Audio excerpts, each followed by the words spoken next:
وسوسہ تجھے کیسے وسوسہ کس طرح تیرے پاس آیا؟ وسوسہ اس کے پاس آتا ہے جو وسوسے کی جانب توجہ کرتا ہے۔ بہت زیادہ لوگوں کو بدگمانی ہونے لگی ہے، بہت زیادہ وسوسے آنے لگے ہیں، بہت زیادہ خیال ہونے لگا ہے، بہت زیادہ توجہ ہونے لگی ہے، بڑی لوگوں کا معیار اس طرف جائیں۔ ہر چوتھا آدمی آ کے کہتا ہے برے خیالات آتے ہیں۔ کیوں بھائی برے خیالات آتے ہیں؟ کیسے آ گئے؟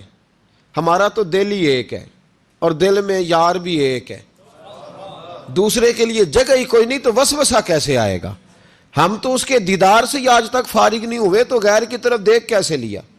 یہ کیسے ہو گیا؟ ممکن کیسے ہوا؟ اپنے آپ کو سمیٹیں، ان وسوسوں سے اپنے آپ کو بچائیں، ان پر قطعی طور پر کوئی توجہ نہ دیں، اور اگر کبھی آ بھی جائے تو میں نے کہا کہ اس کو سینے سے لگانے کی ضرورت، اس کو جھٹک دیں، بات ختم ہو گئی۔ آ جاتا ہے وسوسہ، بڑوں کو آ جاتا ہے، وسوسے آیا کرتے ہیں، آیا ضرور کرتے ہیں، لیکن جو لوگ قابل ہوتے ہیں، جن کا ایمان مضبوط ہوتا ہے، جن کا تیقن مضبوط ہوتا ہے، ان لوگوں کے پاس وسوسے ہمیشہ رہتے نہیں۔ تو میرے بھائی، وساوس انسان کے وجود، اب وسوسہ نا ایک اہم بات اصلاح کی جو سمجھنی بڑی ضروری ہے، آپ کے لیے بڑی ضروری ہے۔ آپ نے یہ غور کرنا ہے کہ وسوسہ آتا کہاں سے ہے۔ کوئی نہیں سمجھ آئی آپ کو میری بات کی؟ نہیں آئی ہوتی تو آپ بڑی دور پہنچ چکے ہوتے۔ سردی بڑی زیادہ تھی کمرے میں، تو کہیں سے ہوا آ رہی تھی ٹھنڈی، تو اب ٹھنڈ بڑی لگ رہی تھی، تو بندے نے فوراً اٹھ کے بھلا کیا کرنا ہوتا ہے؟ نہیں وہ پتہ نہیں کتوں آ رہی، باری دی تو ابھی گل ہی ہے نا جی۔ اگر تو الماری سے آ رہی ہے، کھڑکی سے آ رہی ہے، تو کس کو بند کریں گے؟ اور اگر دروازے سے آ رہی ہے تو جی، اور اگر چھوٹے بچے نے پنکھا چلا دیا تو جی، چل پنکھا رہا ہے، بندہ سارا دن دروازہ بند کرتا رہے؟ سمجھنا ہے آپ نے بات کو۔ آپ نے اس دروازے کو بند کرنا ہے جہاں سے وسوسہ آتا ہے۔ اگر آپ کا قریبی سجن ہے نا، قریبی دوست ہے، قریبی، اخنس بن شریح کہتا ہے میں دین کے قریب آ گیا تھا، یا دین کے قریب آ گئے تھے۔ کس طرح آئے؟ جن دنوں انہوں نے نبی پاک صلی اللہ تعالیٰ علیہ وآلہ وسلم کو شیب ابی طالب میں قید کیا ہوا تھا نا، تو اللہ کے محبوب علیہ السلام رات کو پہاڑ پر بیٹھ کر قرآن پاک کی تلاوت فرماتے تھے۔ کوئی اچھا قاری قرآن پڑھے تو دل کرتا ہے سننے کو، دل کرتا ہے یار تھوڑا سا نا اور پڑھ۔ ہاں جی، کوئی اذان پڑھ رہا تھا تو شاعر گزر رہا تھا، تو شاعر کا دل مچلنے لگا، کہنے لگا اور ذرا ٹھہر جا مؤذن، میرا دل دہل رہا ہے، اتنی جلدی ختم نہ کر یار، مجھے لطف آ رہا ہے، تھوڑے قصیدے اور پڑھ۔ تو کوئی اچھا قاری قرآن پاک پڑھے نا، اچھا قاری، تو بندہ مست ہو جاتا ہے۔ تو مجھے بتاؤ، جب یاسین والے رسول خود یاسین کی تلاوت کرے، جب مدثر والے محبوب کی زبان سے خود مدثر کے جملے نکلے، اور جب مزمل والے محبوب خود مزمل کا ذکر کرے، پھول جڑتے ہوں گے، کلیاں مہکتی ہوں گی، زمانہ سارا مہک و ٹھنڈک سے بھر جاتا۔ نبی پاک صلی اللہ علیہ وسلم پہاڑ پہ بیٹھ کے پڑھتے تھے رات کو، تو وہاں نا ابو سفیان بھی آ گئے سنتے سنتے، چونکہ انہوں نے پابندی لگائی ہوئی تھی کہ کوئی بھی بندہ وہاں نہ جائے، سوشل بائیکاٹ معاذ اللہ کیا ہوا تھا، کوئی نہ ادھر جائے، تو سنتے سنتے ابو سفیان آ گئے۔ کہتے ہیں حضور قرآن پاک پڑھ رہے تھے تو مجھے لطف بڑا آیا سننے کا، تو وہاں ایک قریب جھاڑی تھی، تو ابو سفیان جھاڑی میں بیٹھ گئے۔ ساری رات نبی پاک نے قرآن پاک پڑھا، اور ساری رات انہوں نے سنا۔ ہمیں اتنا ذائقہ بات سن کے بھی تو آنا چاہیے نا۔ کہتے ہیں اب مجھے نہیں پتا تھا کہ اخنس بن شریح بھی کہیں آیا ہوا ہے، اس نے بھی، وہی بھی یہ دیکھنے آیا کہ کہیں کوئی وہاں آیا ہوا تو نہیں، وہ بھی کسی کونے میں جھاڑی میں بیٹھ گیا، حضور قرآن پاک کی تلاوت فرماتے رہے، وہ ساری رات سنتا رہا۔ ادھر سے کہیں ابو جال بھی آ گیا، پتھر دل تھا، پر میرے مصطفیٰ قرآن پڑھتے تھے تو کان اس کے بھی کھڑے ہو جایا کرتے تھے۔ ساری رات تلاوت سنتے رہے، تینوں پکے کافر جھاڑیوں میں بیٹھ کر تلاوت سنتے رہے۔ صبح جب جانے لگے تو ملاقات ہو گئی۔ تو کدھر آیا تھا؟ اس نے کہا پہلے تو بتا، تو کدھر آیا تھا؟ میں تو آیا تھا دیکھوں کوئی آیا تو نہیں، میں تو کدھر؟ اس نے کہا میں بھی یہی دیکھنے آیا تھا کہ یہاں کوئی آتا جاتا تو نہیں۔ ابو جال زیادہ شاطر تھا، کہنے لگا خبردار کل کوئی نہ آئے، آج تو آ گئے کل نہ ہونا، اللہ اکبر. لیکن جہاں دل لگا ہوتا ہے نا وہاں دل کھینچا چلا جاتا ہے. دل جہاں لگ جاتا ہے نا وہاں دل کھینچا چلا جاتا ہے. یہ دل کا بھی اپنا ایک معاملہ ہے نا. اب لگ گیا تھا قرآن پاک کی تلاوت سے. کہتے ہیں رات کو اپنی اپنی چارپائی پہ لیٹے, درد اگرچہ جان گزل ہے, میں کیا کروں میرا دل ہے, غمیش کا اگر نہ ہوتا تو غم روزگار ہوتا. اور وہ مزہ آتش نے کہا تھا, وہ مزہ دیا ہے تڑپ نے کہ میری آرزو ہے یا رب میرے دونوں پہلوؤں میں دل بے قرار ہوتا. تو کہتے ہیں کہ اگلی شام پھر آئی تو وہی کیفیت, وہی انداز, وہی شوق. چارپائی پہ لیٹے پر کانوں میں وہ آواز رس گھولے. لیٹا نہ گیا, اٹھے پہنچے, لیکن آج جگہ بدل کے بیٹھ گئے تینوں. صبح ساری رات سنتے رہے محبوب کی تلاوت. صبح اٹھے تو پھر چوک میں ملاقات ہو گئی. تو کدھر آیا تھا, تو کدھر, ابھی بات ہونے. ابو جال ذرا زیادہ شاطر تھا, کہنے لگا میں تو تم دونوں کا خیال کرنے آیا تھا, کہیں تم دونوں تو نہیں آئے, یہ دیکھنے کے لیے آیا تھا. اللہ اکبر. 3 دن مسلسل آتے رہے اور میرے مصطفیٰ کریم کا ساری رات قرآن پاک سنتے رہے. اب اخنس بن شریح کہتے ہیں کہ میں پورا قریب آ گیا, میرا دل کہتا تھا کہ یہ سچے ہیں. کہتے ہیں میں نے تیسرے دن مشورہ کیا, میں نے کہا یار پتہ تجھے بھی ہے مجھے بھی ہے کہ نہیں آنا, پر ان کی آواز ایسی ہے, وہاں لذت ایسی ہے, نہیں نہ رہا گیا تجھ سے بھی. مان کیوں نہیں جاتا کہ ساری باتیں اپنی جگہ پر ان کی بات کانوں سے ہو کے دل میں اترتی چلی جاتی ہے, مانتا کیوں نہیں. اخنس بن شریح کہتے ہیں میں پورا قریب آ گیا پر ابو جال نے مجھے پھر گمراہ کیا. کہنے لگا یار یہیں رہے ہیں, بچپن بھی یہیں گزارا ہے, معاذ اللہ 2 ہاتھ ہیں 2 آنکھیں ہیں, سارا کچھ وہی ہے, کان پٹیاں سفید ہوئی ہیں تو کہتے ہیں میں اللہ کا نبی ہوں معاذ اللہ. اس نے وسوسہ اندوزی کی تو کہتے ہیں میں پھر بیک ہو گیا. آپ کیوں نہیں اس شخص کو جانتے جو وسوسہ اندوزی کرتا ہے؟ آپ اس جگہ کیسے چلے گئے جہاں وسوسہ اندوزی ہوتی ہے؟ یاد رکھیں اس جگہ جائیں جہاں جانے سے دل صاف ہوتا ہے, جہاں جانے سے دل کا زنگ اترتا ہے, آپ کے وسوسے دور ہوں گے. وہاں جائیں جہاں ایمان کی, یقین کی, تیقن کی دولت بڑھتی ہے. کیوں وہاں جاتے ہو جو بیک کر دیتا ہے؟ کچھ جگہیں ایسی ہوتی ہیں جو شکوہ ہی نہ کر لوں, شکوہ ہی نہ کر لوں. شکوہ یہ ہے کہ ہم پالش کرتے ہیں, پوری پالش کرتے ہیں, مہربانی کرتے ہیں, کچھ لوگ پھر جا کے صحرا میں کھڑے ہوتے ہیں, ساری ریت چڑھا کے دوبارہ آ جاتے ہیں. اماں بھی ناراض ہو جاتی ہے, اماں بھی بگڑ جاتی ہے کہ میں اجے انو آیا سی تو یہ تو کیا حشر کر کے آیا ہے.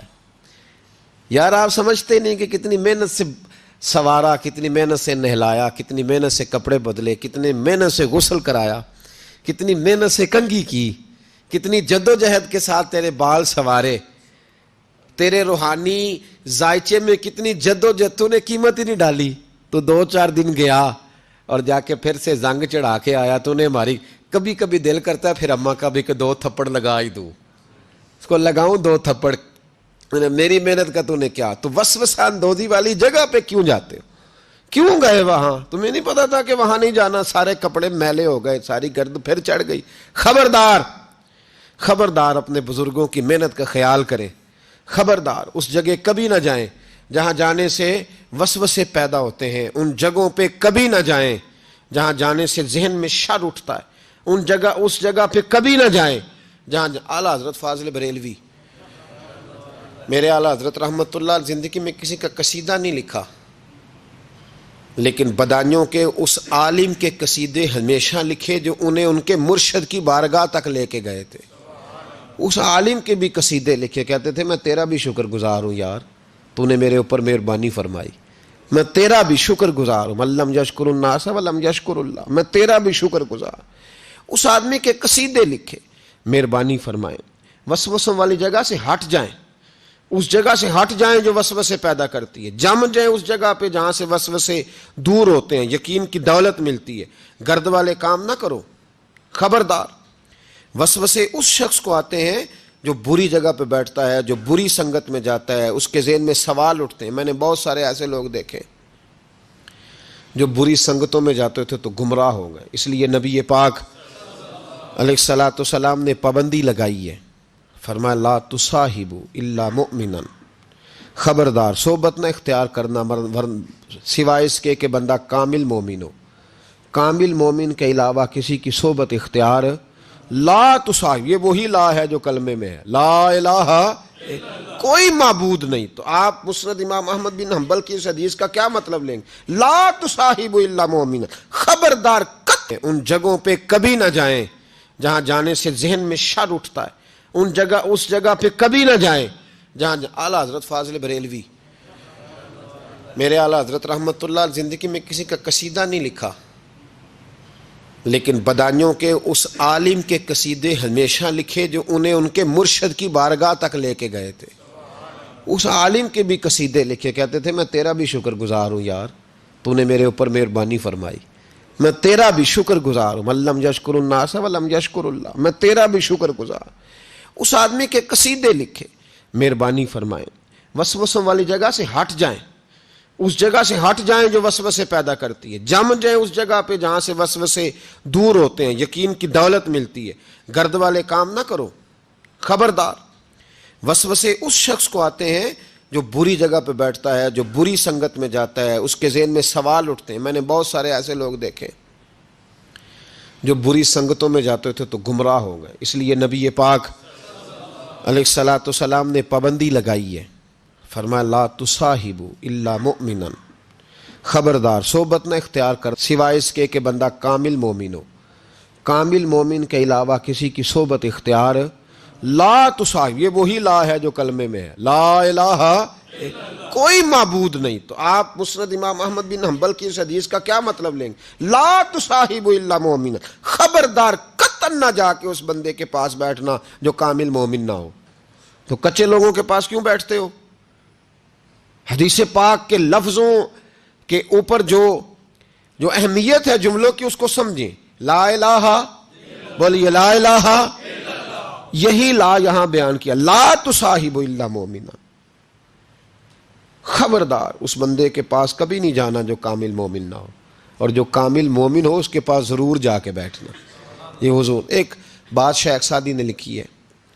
شیخ سعدی رحمۃ اللہ علیہ فرماتے ہیں، یہ میں آپ کو جواب دے رہا ہوں، کچھ سوالوں کا جواب ہے جو ذہنوں میں اٹھتے ہیں.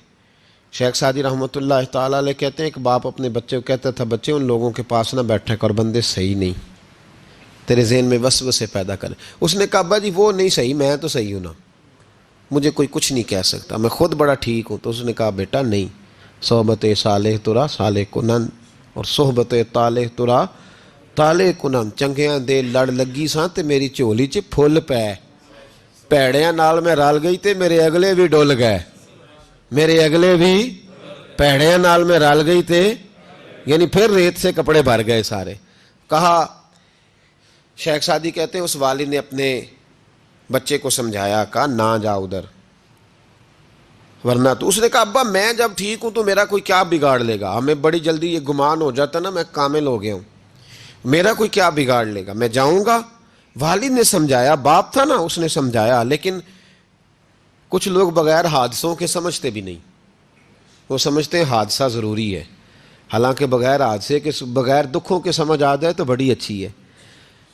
تو بس اس نے کہا نہیں میں نہیں مانتا.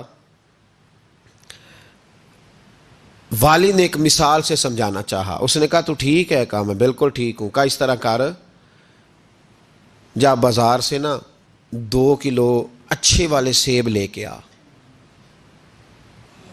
نوجوان میری بات پہ خاص توجہ کریں، 2 کلو اچھے سیب. وہ سیب لایا بڑے خوبصورت پیارے. کہا دیکھ کے لانا، کوئی دھاگ نہ ہو، کوئی دھبا نہ ہو، کوئی ایسی. وہ دیکھ کے لایا بڑے خوبصورت بڑے پیارے اچھے سیب.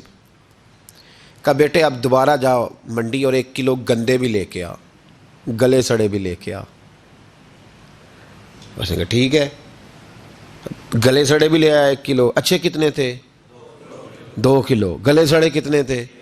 1 کلو. اب اس نے وہ 2 کلو سیب ایک ٹوکری میں ڈالے اور گلے سڑے بھی اس کے اندر ڈال دیے. کہا بیٹے وہاں رکھا. کہا ابا جی کرنا کیا ہے؟ فرمایا سویرے بتاؤں گا. صبح کا جب سورج چمکا نا، صبح کا جب سورج چمکا تو والد نے کیا کیا، اس کو کہا جاؤ ٹوکری لے کے آ. اب جب ٹوکری لایا نا تو غور کرنا بات پر، برے کتنے تھے، اچھے کتنے تھے. اب جب اس نے کھولا نا تو کہا بیٹے کھول. وہ جو اچھے تھے وہ بھی گل گئے تھے، بھی گل سڑ گئے.